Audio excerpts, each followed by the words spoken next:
Welcome back. You're listening to Get Real. I'm your host, Bob Gallagher. Joining me in the studio today, co-host Mike McCormick with Ross Mortgage. Hey, Bob. Welcome to the show, Mike. Thank you. And joining us from Commonwealth Standard, Elizabeth Bain, real estate agent. How you doing, Elizabeth? I'm doing great. How about yourself? Great. Welcome to the show. We appreciate you coming in today.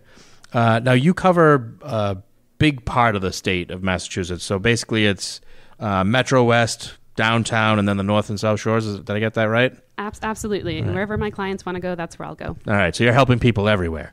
Yeah. That's good. A lot of different areas. That's good. So before we got to talking about real estate today, can you fill us in about what you were doing prior to becoming a realtor? Because it's really interesting experience you've had. Sure. So before becoming an agent, I actually managed a first-time homebuyer education program at a community development corporation, Urban Edge in Roxbury. Oh, wow. I also did foreclosure prevention counseling there. So I feel like that was the best background I possibly could have had to then be on the other side, helping people buy and sell homes. Yeah. Really understand the process.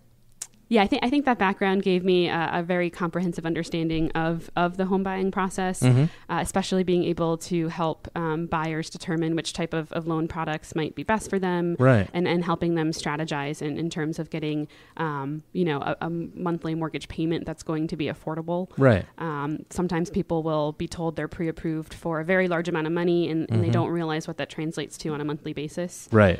So one of my goals as a real estate agent is to make sure that my clients will be financially sound in the future. Right. And that's one of the things that we always tell people. You know, it's not about just getting you into a home. It's getting you into a home you can afford long term. It doesn't matter if on paper you qualify for $500,000 purchase price if you can't possibly come up with the money to make the payment every month. Absolutely. The last thing we want to see is people that are house poor. Right. 100%. So those are always conversations that I'm having with clients when we first meet. Right.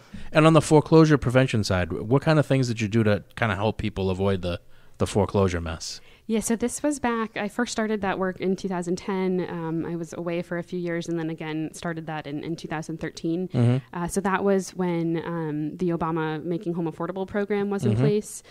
So we would really work with clients that were behind on the mortgages, collect all of their financial information, compile it into a package to send to the servicers and apply for a loan modification. Oh, excellent. Oftentimes we had to help them with like tenants maybe that didn't have leases to get leases in place to be able to count rental income if they had a multifamily, or to help them create, a healthy budget that showed that they could afford a modified payment. Right. So really getting people to take a hard look at their expenses. Right. And we would negotiate with the servicers sometimes for a few months up to a couple years. I was going to say, yes. They weren't quick. They were not quick. It was a really long and difficult process, but overall we had pretty high success rates. That's excellent, and I'm sure that gave you a great base for becoming a real estate agent as well. Absolutely, and again, that's why my emphasis with my clients is always on making sure that, like you said, that they won't be house poor, so that they're not ever facing a foreclosure in the future. Excellent. So why don't we talk about the real estate market in general? Can you kind of give us an update on what's happening out there right now?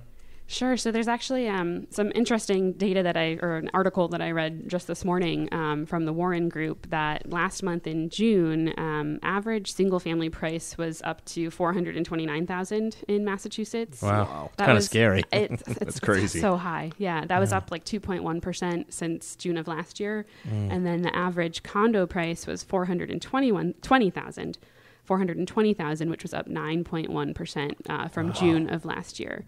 So, wow. And I guess you'd probably assume that the reason the condos increase so much is that you probably find the condos more closer to the city, and those prices are just skyrocketing. Right. A lot of new development now that you see around the city, Boston, Cambridge, Somerville, those areas are condos. You'll see people buying multifamilies to convert them into condos because they'll get more return on that investment. So I think that's partially why we see such a high increase in the price of those condos. Right. And, I think buyers as well sometimes or when especially maybe getting into their first home, it's a little bit less maintenance to be able to buy a condo and know that the fee covers the landscaping and the snow removal. It makes home ownership a little bit less daunting. Yeah. Excellent. How about bidding wars? Are you seeing those decline at all? I know you do a lot in the city, so I'm just kind of curious. So with the bidding wars, I really think it depends on the markets people are purchasing in. Mm-hmm. I think we see hot pockets where there are still a lot of bidding wars, and then in other areas with the summer, we've seen a little bit of a decline with houses sitting on the market a little bit longer. I have seen bidding wars in Melrose. That is a market that is just on fire. I had a client there who we put in an offer on an entry condo.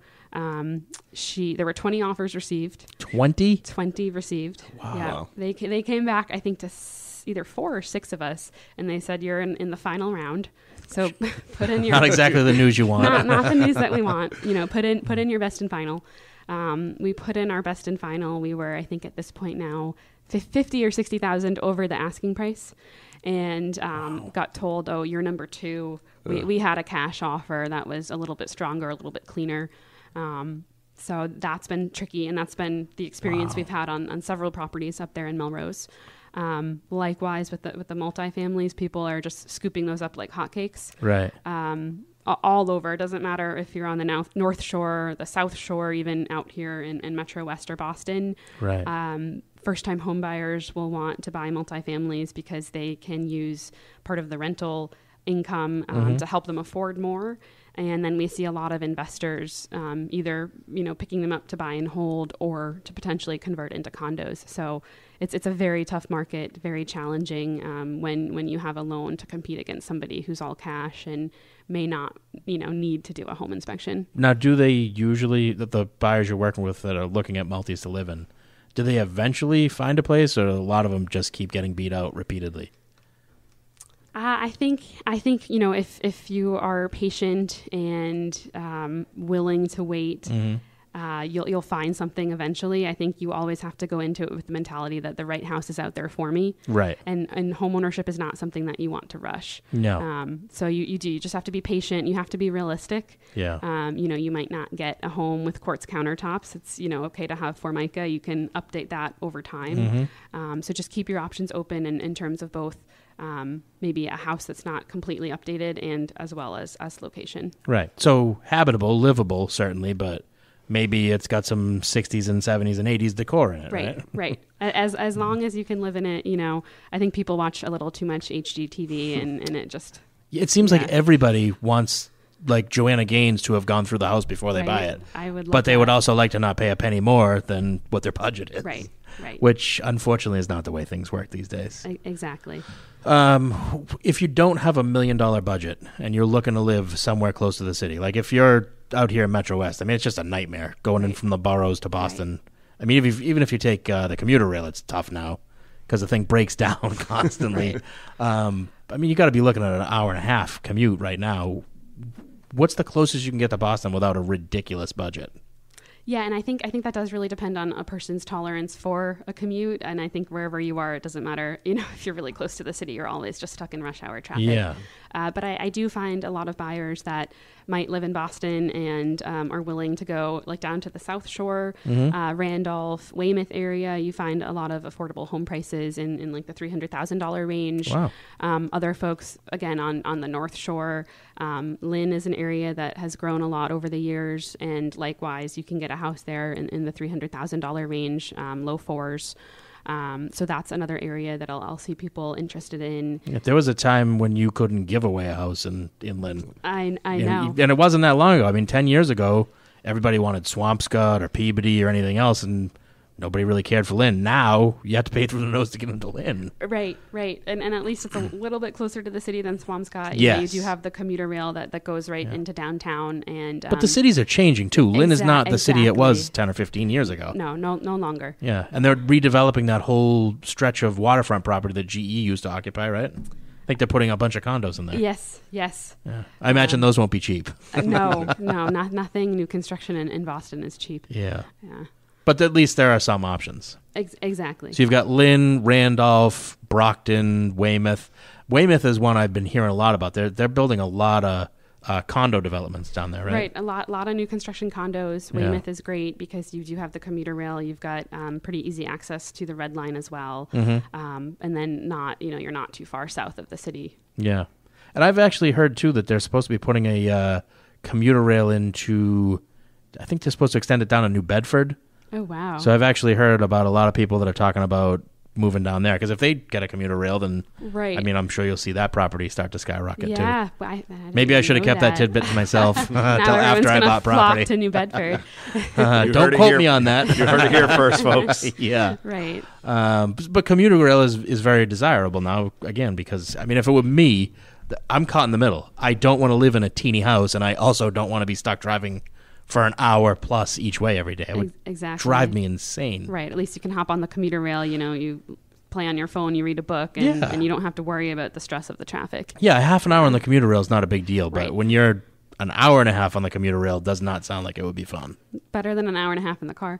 That's a good point, yeah. I would choose pretty much anything over a car. When my wife worked in downtown Boston, she used to take the Southborough commuter rail in, which wasn't bad, except for it is the least reliable of all the lines because it's the oldest trains and they just break down constantly. Or when the temperature goes above like 80, they can't go above 20 miles an hour or something crazy like that. Right. But going back to like places you can buy that are affordable and close to the city, you said like in Randolph, you can get a fairly decent house, fairly updated in the 300 range. Yes, I had a client back in March who got a house that had been totally got renovated for under $350,000. It was a nice ranch. Wow. Great, floor plan. Everything was newly renovated, nice, that updated kitchen that everybody wants. Right. Had another client end of last year as well who bought a property from a family that purchased the property after it had been foreclosed. They did a lot of the work themselves, and you walked in and you never would have known. I mean, the house was just in mint condition, move-in ready. So everyone that I know that has looked in that area has been very happy. Likewise, Abington, you will also find properties there for under $400,000. Sometimes that can be tricky, but there are some nice ones there for under $400,000.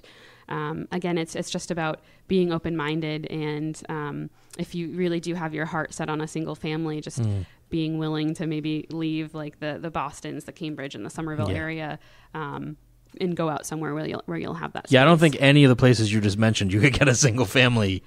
Do they even have listings that start in the fives for a single family in there? Not really. I mean, in some parts of Boston, but Cambridge and Somerville, forget it. Everything there is just through the roof. I remember when I first got into this business, Somerville was another place. I mean, people were buying 3 families for like $200,000. Right.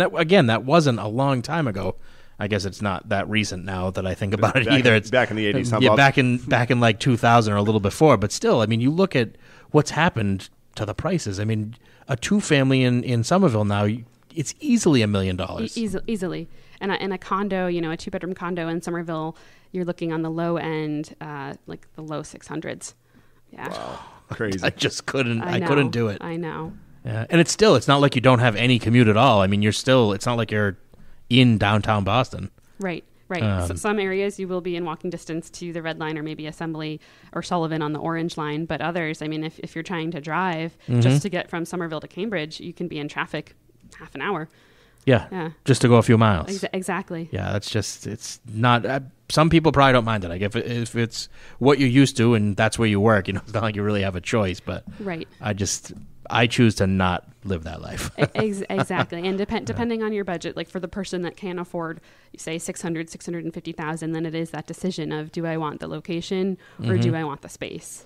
Yeah, I mean, you look at what you get for $650 in Metro West, and you'd be talking about a decent colonial, exactly, as opposed to a postage stamp apartment. Exactly. Yeah. And so I see sometimes, especially with my millennial clients, that they are having that kind of internal conflict about, do we stay in the city a bit longer until we're ready to start a family, or do we get out into the suburbs now where we'll have that space and we won't need to move again? Right. So I see it go both ways with what people end up deciding. Speaking of millennials, before we got started today, you were talking about house hacking. Can you kind of tell us what you mean by that? Sure. So what I mean by that, it can be in a couple different ways. So I think traditionally people think of it as maybe buying that 2-family for their first property where they live in one unit, they rent out the other, and that helps to offset what they pay monthly for the mortgage. But I think especially with millennials now, people are buying the single families or they're buying condos and then they're renting out the extra bedrooms. So for someone that, maybe their whole life they've shared an apartment with roommates, it's sort of natural to continue to have a roommate after you buy a house, especially if you may be single. So what I tell people that are interested in doing that is, make sure that the monthly mortgage payment is comfortable for you. But then it can be a great way to live cheaply when you have one or two other roommates helping you. And probably don't tell them you own the house, because that's when they start asking for favors, right? No, I mean, I would say that you own the house, because then I think they're going to be a bit more respectful that's of a the good point. space and being clean. That's a very good point. Yeah. I guess that could really bite you in the butt if you make them think you don't own the house. Right. Yeah, that's actually what my husband and I did when we bought our first house 2 years ago.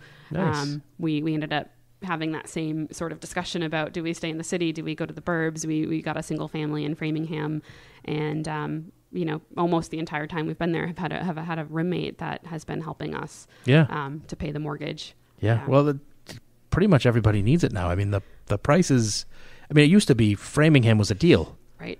And then you saw what happened with Needham, then that moved into Natick, and now you're paying $700,000 for a 55-plus condo in Framingham, literally on the Mass Pike. I know I mentioned that in the last couple of weeks, but I still find it mind-boggling.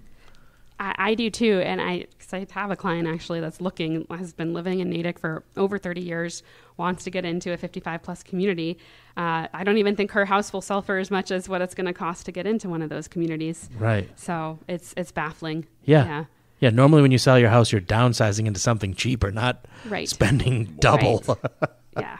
Yeah. So the other thing I wanted to mention, too, is, there's Fannie Mae has come out recently and said they're changing their guidance on what rates are supposed to be doing. I mean, granted, it's not like they can see the future, but, I mean, they're Fannie Mae. They probably have some sort of an idea what's going to happen. They're predicting rates are going to go down. Do you think that's going to have an impact on the fall market? I certainly hope so. I mean, I think... appreciation is still trending upwards. So a lot of sellers that have been holding out, I think it's a great time now to list your property and get a really great price for it. Inventory is low. So there is a high demand for new properties to come to the market. And likewise, once we see the rates dip again, more buyers will be out there because they know that lower interest rate means a higher purchase price that they can afford. Excellent. So I want to give out your contact info before we take a break here. It's Elizabeth Bain with Commonwealth Standard in Boston, and you can reach Elizabeth on her cell number at 508-954-1935. Again, that number is 508-954-1935. And again, you cover Metro West, downtown Boston, and then the North and South Shores as well. Absolutely. Right. So give Elizabeth a call if you're thinking about buying or selling anytime between now and forever, right? Yes, I'm not changing my number. I'm not going anywhere, so I'll be here. Excellent. Thanks for joining us on the show today. I really appreciate you coming in, Elizabeth. Thank you so much. It's been a lot of fun. You're very welcome. We're going to take a quick commercial break. We'll be back with more Get Real after this.